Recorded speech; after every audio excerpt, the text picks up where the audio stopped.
Hello hi welcome to Aadya media. ఈరోజు మనతో పాటు ఉన్న గెస్ట్ ఇమ్మంది రామారావు గారు. ఇవాళ ఆయనతో మాట్లాడుదాం. హలో సార్, నమస్తే. నమస్తే బాబు. అంటే బ్రో సినిమా కలెక్షన్ గురించి ప్రభుత్వంకి ఏం సంబంధం సార్? వాడికి ఏమైందండి, చాలా విషయాలు తెలుసు అని అనుకోవడం కోసం మాట్లాడే మాటలు కానీ అంబటి రాంబాబుని సగం పరువు సంజన సుకన్యలతో పోయింది. ఈ బ్రో సినిమాలోకి ఎంటర్ అయిన తర్వాత అదేదో డ్యాన్స్, ఎవరో ఆడమగ కానీ డ్యాన్స్ ఏదో ఉంది కదా, ఆ డ్యాన్స్ వేసిన తర్వాత ఆ డ్యాన్స్ చూసిన తర్వాత ఇంకా పరుగు పోయిందండి. ఇన్ని ఎవడండి కథ చేస్తాడు? మళ్ళీ చిలకలూరుపేటలో ఎవరైనా, సత్తెనపల్లిలో ఎవరైనా ఈయనకి ఓట్లు వేస్తారా? ఓట్లు వేసే అవకాశం ఉందా? ఆ చేతులారా చేసుకుంటారటండి, దుర్మార్గం. కాకపోతే ఇది ఫస్ట్ టైం కాదు సార్, ఇది లాస్ట్ టైం ఒక మీటింగ్ జరిగినప్పుడు కూడా టికెట్ ఇష్యూ కానీ, ఎందుకని సినిమా ఇండస్ట్రీనే పట్టుకుని అలా పీడిస్తూ, సినిమా ఇండస్ట్రీ ఇది కాకుండా మన పెద్ద పెద్ద హీరోలు సార్, ప్రభాస్ గారు కానీ, మహేష్ బాబు గారు కానీ, చిరంజీవి గారు, రాజమౌళి గారు, పెద్ద పెద్ద డైరెక్టర్లు, పెద్ద పెద్ద హీరోలు వెళ్ళినప్పుడు అక్కడి నుంచి నడిపించుకుంటూ తీసుకెళ్లారు లోపలికి. అవును, వాళ్ళ స్థాయికి మామూలుగా లోపల వరకు కారు వెళ్ళాలి. అవును, కావాలనే వాళ్ళని అలా చేసినట్టు కూడా ప్రజలు అంటున్నారు సార్. కావాలనే చేశారండి. ఇప్పుడు కంపేర్ టు చిరంజీవి, ప్రభాస్, మరి what is the calibre of Manchu Vishnu? తక్కువ ఆర్టిస్టే కదా. మీ బంధుత్వం ఉంటే ఇంటి దగ్గర చూసుకోండి. అంటే సీఎం గారి ఆఫీసులో బంధుత్వానికి తావు ఉండకూడదు కదా. అంటే మీరు ప్రమాణ స్వీకారం చేసినప్పుడు బంధుత్వానికి తావు లేకుండా చేస్తానని చెప్పావు కదా.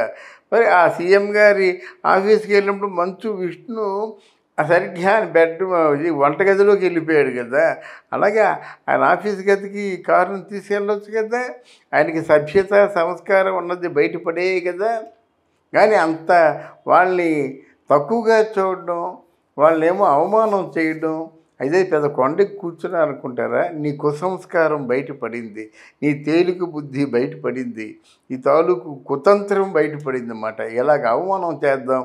శ్రీకృష్ణుడు వచ్చినప్పుడు కౌరవులు చూసారా ఎలా మామూలు కూర్చోబెట్టి పాతాలను తొక్కేసే ప్రయత్నం చేస్తారు. కానీ పాతాలను తొక్కేస్తే ఏం చేశాడు? మొత్తం విశ్వవ్యాప్తంగా ఉన్నటువంటి ఆ శ్రీకృష్ణ పరమాత్మ విశ్వరూపాన్ని చూపించాడు.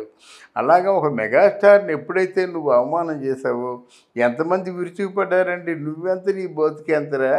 నువ్వు ఇంకొక మూడు నెలలు పోయినట్టు నువ్వు అసలు మనుషులు కనిపించవు. ఆయన అలా కాదు కదా. ఆయన బ్రతుకున్నంత వరకు ప్రేక్షకుల గుండెల్లో ఉండిపోతాడు అని ఎంతమంది తిరగబడ్డారు, అది ఆలోచించుకోవాలి. ఆయన మామూలుగా ప్రజలు మాట్లాడుకునేది మన హీరోల్ని ప్రపంచం అంతా చూస్తున్నారు సార్, ప్రపంచం అంతా గుర్తుపడతారు. ఆఫ్టర్ ఆల్ సీఎం అని అంటున్నారు సార్. ఏంటి సార్ దాని గురించి? అసలు ఎవరైనా చేయలేదండి చరిత్రలో. ఇప్పుడు ఎవరు, నాకు నీలం దామోదరం సంజయ్ అంటే నాకు తెలియదు, కానీ నీలం సంజీవ్ రెడ్డి గారు కానీ, కాసు బ్రహ్మానంద రెడ్డి గారు కానీ, జలగం వెంకటరావు గారు, ఈ వీళ్ళ తాలూకు ఈ రో అంతాను, వీళ్ళందరూ కూడా నాగేశ్వరరావు గారికి, రామారావు గారికి అత్యంత సన్నిహితంగా ఉండేవారు. అంటే వీళ్ళు పెద్ద స్టార్స్ కదా. వీళ్ళందరూ, భవనం వెంకటరామ్ గారు కానీ, వీళ్ళందరూ కూడా, జలగం వెంకటరావు గారు కానీ, రాజశేఖర్ రెడ్డి గారు కానీ, మరి ఎన్టీ రామారావు గారు ఎలాగా సినిమా ఆర్టిస్టు ఎలాగుండేవారు. కానీ ఇంత కుళ్ళు, కుతంత్రం, వ్యూహాలు ఇవన్నీ ఉండేవి కాదండి. అయితే దీనికి మూల్యం చెల్లించుకుంటాడు జగన్మోహన్ రెడ్డి. ఇంతకుముందు ఏంటంటే జగన్మోహన్ రెడ్డి గారు ఓడిపోయినా మళ్ళీ ఒక 5 సంవత్సరాల్లో వచ్చే అవకాశం ఉండేది. మళ్ళీ జన్మలో సీఎం కాకుండా చేసేస్తారన్నమాట. దానికి వీళ్ళు కాలు దూవుతున్నారు. నువ్వు సినిమా నీ పరిపాలనలో చూపించవయ్యా, నీ తాలూకు డెవలప్మెంట్లో చూపించవయ్యా, నీ తాలూకు అభివృద్ధిలో చూపించవయ్యా, ప్రజలనేమో సస్యశ్యామనం చేసి ప్రజా సంక్షేమంలో చూపించవయ్యా. అదే అన్నాడు చిరంజీవి. మీకు ఎందుకు నొప్పి? చిరంజీవి అదే అన్నాడు కదా, మా సినిమాలతో మీకు ఎందుకు అయ్యి, నీ డెవలప్మెంట్లో చూపించు, పోలవరం కట్టి చూపించు, గతకల రోడ్లు వేసి చూపించు, అర్థమైందా? విద్యా వైద్యం చేసి చూపించు. నువ్వు ఇంటికి ఒక డాక్టరు, ఇంటికి ఒక కలెక్టరు, ఇంటికి ఒక ఇంజనీర్ కాదు, కనీసపు ఎడ్యుకేషన్ నువ్వు ఇవ్వు. అరే స్కూల్లే మార్చేస్తానని చెప్తున్నా నువ్వు. ఎవరైనా స్కూల్ కట్టుకుంటే చెప్పండి, ప్రభుత్వం కొంచెం సహకరిస్తుంది. అంటే మీ స్కూల్కి లైసెన్స్ ఇస్తుంది అంతే. అంటే పెట్టుబడి లేని పని కదా. అనౌన్స్ చేసింది నువ్వే కదా. సిగ్గు, లద్ద, చీము, నెత్తురు లేకుండా నువ్వు గవర్నమెంట్ స్కూళ్ళు నిర్మించి గవర్నమెంట్ స్కూల్ ఏమో కాన్వెంట్ల కంటే బెటర్ స్టాండర్డ్స్తో అంటే చేసి చూపించే బదులు అసలు ఈ స్కూల్ ఎత్తేస్తున్నారు. మళ్ళీ మీకు ఎవరికైనా స్కూల్ కావాలంటే స్థలం మీది, స్కూల్ నిర్మాణం మీది, స్కూలు టీచర్లకి జీతాలు మీయి, కాదంటే ఒక స్కూల్ అని దాన్ని ఏమంటారు ధృవీకరిస్తాం మేము. అది ఏమైనా న్యాయం బుద్ధి జ్ఞానం ఉందా?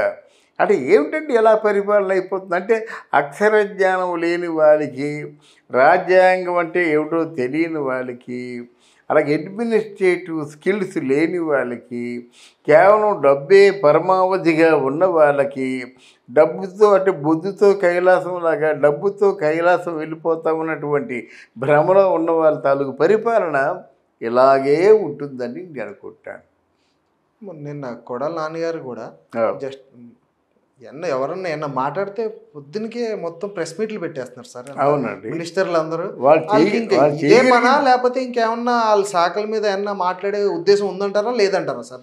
వాళ్ళ పరువు వాళ్ళే తీసుకుంటున్నారండి. ప్రెస్ మీట్ పెడుతున్నారంటే అందరికి తెలుస్తుంది, అందరికి తెలియాలనే కదా.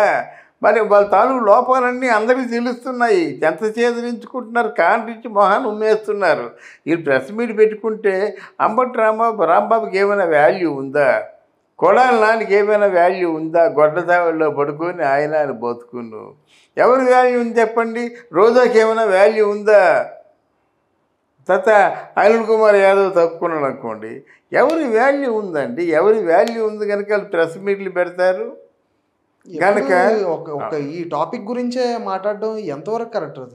అసలు మామూలుగా ఈ శాఖల గురించి ఎప్పుడు మాట్లాడినట్టు నేను చూడలేదు, అలా ప్రజలు కూడా చూడలేదని అంటున్నారు. అవునవును, ఎంతవరకు కరెక్ట్ సార్? అసలు ఏం చేద్దాం అనుకుంటున్నారు? రాష్ట్రాన్ని ఏం చేద్దాం అనుకుంటున్నారు? రాష్ట్రాన్ని ఏం చేద్దాం అంటే సినిమా ఫీల్డ్ గురించి మాట్లాడుతున్నారు కనుక సినిమా ఫీల్డ్ ఒకసారి తిరగబడాలండి.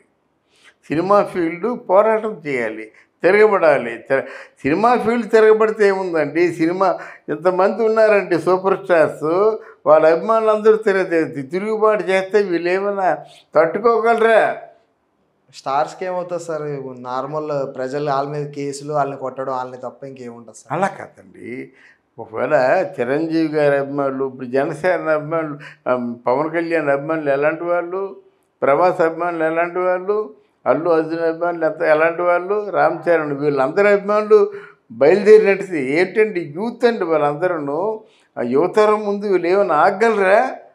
ఫర్ ఎ గుడ్ కాజ్ అంటే ఒక మంచి కారణం కోసం అందరూ తిరుగుబాటు చేస్తే పోసుకోవాలి వాళ్ళు. కానీ హీరోలు ఒప్పుకోరు కదా సార్? అలాగా ఒప్పుకోరు కాదు, మరి హీరోల జీవితాన్ని దెబ్బతీస్తున్నారు కదా, సినిమాలనే దెబ్బతీస్తున్నారు కదా. నిన్న ఈరోజు బోలాశంకర్ చూడండి, బోలాశంకర్ సినిమా రిలీజ్ అవ్వకముందే కొంతమంది దుర్మార్గులు, నీచులు తెల్లారక ముందే వాళ్ళు సినిమా ఫెయిల్ అయిపోయిందని పెడతారు. ఇప్పుడు ఓన్లీ మెగా ఫ్యామిలీనే టార్గెట్ చేసినట్టు సార్, లేకపోతే ఇప్పుడు వచ్చే ప్రతి సినిమాకి ఇలానే మాట్లాడారు? మెగా ఫ్యామిలీ చూడండి, అదే మెగా ఫ్యామిలీ గురించి మాట్లాడితే వాళ్ళు పెద్దోళ్ళు అయిపోతారు అనుకుంటారు, కానీ వాళ్ళు చాలా నీచంగా చూడబడతారనే విషయం తెలుసుకోలేకపోతున్నారు అన్నమాట. వాళ్ళకి మండిందంటే ఇంట్లో దూరి తంతారన్నమాట, మామూలు కాకుండా పేగులు తీరేస్తారు. ఎవరు చేస్తున్నారంటారా లేకపోతే మామూలుగా? తెలిసేనండి. ఎందుకంటే చిరంజీవి కానీ లేకపోతే పవన్ కళ్యాణ్ కానీ తిట్టినట్టయితే, వాళ్ళనేమో దూషించినట్టయితే వాళ్ళకి సమాజంలో, వాళ్ళకి మంచి మీడియాలో మంచి క్రెడిట్ ఉంటుందనేటువంటి భ్రమలో ఉన్నారండి వాళ్ళు. ఆ భ్రమలో బతుకుతున్నారన్నమాట, కానీ దాని మూల్యం చెల్లించుకుంటారండి. మామూలు మూల్యం కాదు వాళ్ళకి. ఎందుకంటే వాళ్ళు బతుకులు తగలయ్యా, ఇదేం బతుకండి? వాళ్ళకి ఏమైనా డబ్బులు కావాలంటే ఒక గుడ్డ పరిచ అడుక్కోవచ్చు కదా, ముచ్చి డబ్బు కేవలం బిస్కెట్ల కోసమే కదా ఈ దరిద్రం. సినిమా రిలీజ్ అవ్వకముందే సినిమా ఫ్లాప్ అని చెప్పుకుంటారంటే వాళ్ళ బతుకులు ఏం బతుకులండి? వాళ్ళు ముచ్చేది అడుక్కోవచ్చు కదా బిస్కెట్ల కోసం. కనుక ఇది ఎప్పటికైనా సరే కొంచెం ఒక విధమైనటువంటి ఒక పోరాటానికి, ఒక ఉద్యమానికి దారి తీస్తుందండి. ప్రతి ఒక్కరికి సినిమా అంటే లోపు అయిపోతుంది. అసలు అనకూడదు, గోచి కట్టుకోలేని గుంటడు వాడు సినిమా గురించి విమర్శలు చేస్తుంటాడు. అట్లా అంటే ఇప్పుడు 100 కోట్లు 1000 కోట్లు పెట్టి చేసిన సినిమాకి ఇలా ప్రతిరోజు నువ్వు తిట్టుకుంటూ పోయినట్టయితే ఆ తిట్లు ఏమైపోతాయండి? ఆ సినిమా చూడడానికే యావగింపు కలిగేలాగా ఉంటుందన్నమాట. అది మరి దాన్ని మనం సహించకూడదు కదా. దానికి ఎక్కడొక్కడ ఫుల్ స్టాప్ పెట్టాలి. పెట్టే రోజు అది త్వరలో ఉంది. మొన్నటి వరకు సార్ పవన్ కళ్యాణ్ గారు అసలు ఏం కౌంటర్ ఇచ్చిన వాళ్ళు రివర్స్ కౌంటర్ ఇచ్చేవారు. అవును. ఇప్పుడు పవన్ కళ్యాణ్ కూడా మన చిరంజీవి గారు కూడా ఆ దారిలోకి వచ్చేసారంటారా కౌంటర్ ఇచ్చేయడానికి? ఎంత అండి ఏమండి, పిల్లిని కూడా గదిలో ప్రాణం విసిగిపోయి ఎంతవరకు కొడితే ఏం చేస్తుందండి? ఫట్ మనకి గొంతు పట్టుకుంటుంది. ఒక దెబ్బ కొడితే పర్వాలేదు, అంటే వాళ్ళ ఫ్యామిలీనా అన్యాయం అయిపోయింది. అంటే నిన్న వరకు బ్రో సినిమా ఫ్లాపు, రేపు మళ్ళీ బోలాశంకర్ రిలీజ్ అవుతుంది. మొన్నటి నుంచే రెడీ చేశారు. ఆ సినిమాని ఏ మొహం పెట్టుకొని చూస్తారు? చిరంజీవి పరువు ఎంతో ఈ గాడిదలు తెలుసా కదండి? చిరంజీవికి ఎంత పరువు ఉందో ఈ గాడిదలు తెలుసండి? చిరంజీవికి ఎంత ప్రతిష్ట ఉందో ఈ గాడిదలు తెలుసండి? చిరంజీవిని వేదిక మీద కనిపిస్తే అలాగ ఆలింగనం, ఒక భారతదేశ ప్రధాని ఆలింగనం చేసుకున్నంత పరువు ఉంది. పక్కనే జగన్మోహన్ రెడ్డి గారు కూడా ఉన్నారు. అదే అంత పరువు ఉంది. ఎవడో పనికిమాలగా కంచరగాడి కబుర్లాడితే ఎవరు పట్టించుకుంటారండి? ఈరోజు చిరంజీవి రాజకీయాల్లోకి వస్తారంటే ప్రధానమంత్రి రెడ్ కార్పెట్ వెల్కమ్ చెప్పరు. అవును. నువ్వేమో మాట్లాడతావా?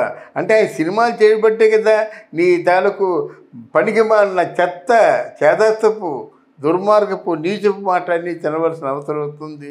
లేకపోతే చిరంజీవి గారి ముందు నీవంతా నీ బతుకేంత నిలబడగలవా? గేటు దాటగలవా? ఇలా కన్ను సైగి చేస్తే నువ్వు కైమా అయిపోతావు. నువ్వు కీమా ఉండలు చేస్తారు కదా, అలాగే మనిషిని కీమా చేసేస్తారన్నమాట. అన్ని స్థాయి ఉంచుకొని మాట్లాడాలి ఎవడైనా సరే. అంటే ఈవెన్ నిజంగా కొడాలని పవన్ కళ్యాణ్ చూస్తే దండం పెట్టకంటుంటాడా? నిజంగా కొడాలని చిరంజీవిని చూస్తే నమస్కారం పెట్టకంటే ఉంటాడా? పేరు నాన్న ఉంటాడా? అరే మీ కులంలో ప్రెస్టీజియస్గా ఫీల్ అయ్యావు కదరా నిన్నటి వరకును. ఈరోజు లోన్లీ ఒక కెమెరాల ముందే అలా జీవిస్తారంటారా సార్ వీళ్ళు? లేదు, ఆయన ఎన్ని తిట్లు తిట్టాడో జగన్మోహన్ రెడ్డి గారు లిస్టు రాసుకుంటారన్నమాట. చిత్రగుప్తుడు ఎలాగైతే పద్దు రాసుకుంటాడో అగో కొడాలా అని ఇన్ని తిట్లు తిట్టాడు, హీజ్ మై ఫ్రెండ్. శబాష్. రోజా ఇన్ని తిట్లు తిట్టింది, షీజ్ మై ఫ్రెండ్. ఇలా మాట ఎవరు ఎంత మానసికంగా హింసించినట్టయితే వాళ్ళు అంత మానసికంగా జగన్మోహన్ రెడ్డి గారికి దగ్గర అవుతారు. దానికోసమే రెచ్చిపోతున్నారు. కళ్ళు తాగిన కూతురులాగా రెచ్చిపోయి నిప్పుల మీద డ్యాన్స్ చేస్తున్నారు. థ్యాంక్ యూ సార్, చాలా మంచి మాటలు చెప్పారు. Thank you sir. Thank you Babu, thank you.